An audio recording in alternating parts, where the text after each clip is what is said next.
এই সতর্কবাণীটি অবশ্যই দেখে নেবেন। প্রিয় বিনিয়োগকারী ভাই ও বোনেরা, আশা করি আপনারা সকলে ভালো আছেন। আজকে এমন একটি স্টক নিয়ে আলোচনা করব যে স্টকটি টেক্সটাইল সেক্টরের একটি স্টক এবং এই স্টকটির একটি মুভমেন্ট দেখা যাচ্ছে। এই মুহূর্তে এই স্টকটিকে নিয়ে যদি পরিকল্পনা করা যায় তাহলে আপনারা আশা করি কিছুটা হলো উপকৃত হবেন। তো চলুন একে একে এই স্টকটির গুরুত্বপূর্ণ তথ্যটি জানি। অনেক আগের কোম্পানি, তারপরও স্টকটি কিন্তু এখনো পর্যন্ত ভালো অবস্থানে রয়েছে। আর এটি একটি গ্রুপ অফ কোম্পানির স্টক। এই স্টকটির 3টি পুঁজিবাজারে তালিকাভুক্ত স্টক রয়েছে। তার মধ্যে এই আজকের আলোচনার যে স্টকটি, সেটির গুরুত্বপূর্ণ আলোচনাটি আপনারা মনোযোগ দিয়ে শুনবার চেষ্টা করবেন। আজকের আলোচনার যে স্টকটি, সেই স্টকটি টেক্সটাইল সেক্টরের একটি স্টক। এই স্টকটির গত কার্য দিবসে যেটি বৃহস্পতিবারের ক্লোজিং ছিল 13 টাকা, আর এই স্টকটির ন্যাব আছে 43 টাকা 68 পয়সা। তাহলে নিশ্চয়ই এই স্টকটি এখনো পর্যন্ত অ্যাসেট ভালো আছে এবং এই যে বর্তমান প্রাইজের থেকে কয়েক গুণ বেশি অ্যাসেট রয়েছে। তো এই স্টকটি জুন ক্লোজিং একটি স্টক এবং এই স্টকটির 3টি আর্থিক প্রতিবেদন প্রকাশ করা রয়েছে, যেখানে ফার্স্ট কোয়ার্টারে আয় রয়েছে 21 পয়সা, সেকেন্ড কোয়ার্টারে আয় রয়েছে 13 পয়সা, থার্ড কোয়ার্টারে আয় রয়েছে 13 পয়সা। এই কোম্পানিটি গত অর্থ বছরে 5% ক্যাশ ডিভিডেন্ড দেয়। এই কোম্পানিটির টোটাল শেয়ার সংখ্যা রয়েছে 9,06,00,000 মতন। এই কোম্পানিটি পাবলিকের হাতে এই মুহূর্তে শেয়ার সংখ্যা রয়েছে 4,73,00,000 মতন। আজকের আলোচনার যে স্টকটি, সেই স্টকটির বিস্তারিত আরও তথ্য আপনাদেরকে দেখাবো ডিএসসির ওয়েবসাইট থেকে। তারপর আপনাদেরকে জানাবো এই স্টকটির আরএসআই কত, স্টকটির সাপোর্ট কোথায়, এই স্টকটির রেজিস্ট্যান্স কোথায়। এই মুহূর্তে যেহেতু এই মুভমেন্ট দেখা যাচ্ছে, কত টাকা প্রাইস পর্যন্ত যাওয়ার সম্ভাবনা থাকবে, এটি রেজিস্ট্যান্স বলে, রেজিস্ট্যান্সটি টাচ করার সম্ভাবনা থাকবে। তো আজকের আলোচনার যে স্টকটি সাইম টেক্সটাইল লিমিটেড, এই স্টকটি বিগত 52 ওয়ার্কিং ডের মধ্যে সর্বনিম্ন প্রাইজে আসছিল 12 টাকা এবং সর্বোচ্চ প্রাইস হয়েছিল 21 টাকা। এই স্টকটি টেক্সটাইল সেক্টরের একটি স্টক এবং এই স্টকটি বাংলাদেশ পুঁজিবাজারের তালিকাভুক্ত হয় 1988 সালে। তাহলে আপনারা বুঝতেই পারতেছেন অনেক পুরনো একটি কোম্পানি।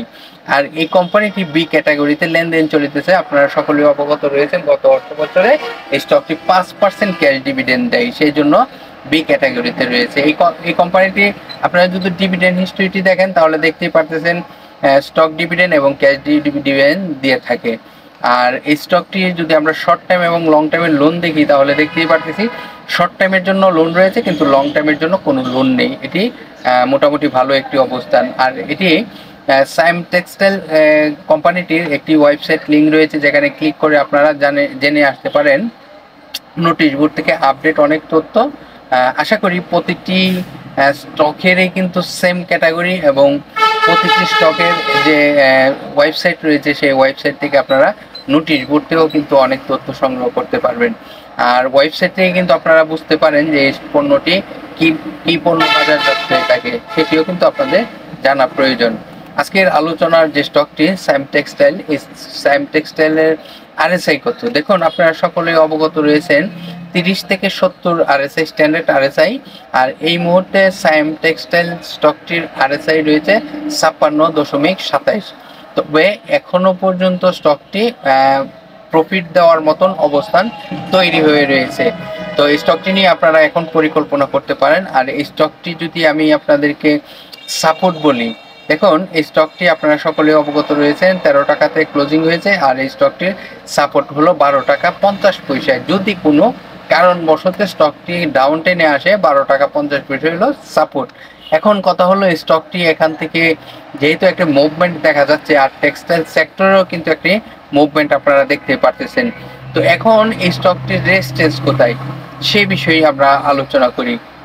আমরা এই মুহূর্তে যদি এই স্টকটির রেজিস্ট্যান্স খুঁজতে যাই তাহলে তার রেজিস্ট্যান্সটি কত সেটি আপনাদেরকে যদি বলি, তাহলে সর্বপ্রথমে আমাদেরকে 14 টাকা 80 পয়সার রেজিস্ট্যান্সটি ফলো করতে হবে এবং 14 টাকা 80 পয়সার রেজিস্ট্যান্সটি ব্রেকআউট করলেই কিন্তু আমরা দেখতে পারবো 15 টাকা 20 পয়সা।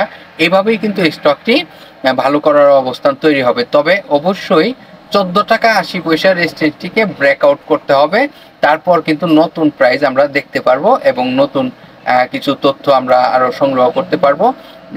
আশা করি আপনারা বুঝতে পারতেছেন আজকের আলোচনার এই টেক্সটাইল সেক্টরের সাইম টেক্সটাইল স্টকটি মনে হচ্ছে ভালো কিছু হবে। আর এই স্টকটি যারা এই মুহূর্তে যাদের হাতে রয়েছে তারা আশা করি ধৈর্য ধরে এই প্রফিটটি নেওয়ার চেষ্টা করবেন। এই সাইম টেক্সটাইল কিন্তু অনেক হাই প্রাইসও ছিল এক সময়, তবে এই প্রাইস কমতে কমতে কিন্তু অনেক প্রাইস কমে গিয়েছে। এখন এখান থেকে যারাই এন্ট্রি দিতে পারবে তারাই কিন্তু বুঝে শুনে যদি বিনিয়োগ করে প্রফিট নিতে চান নিতে পারবে এবং ভালো প্রফিটও করতে পারবে।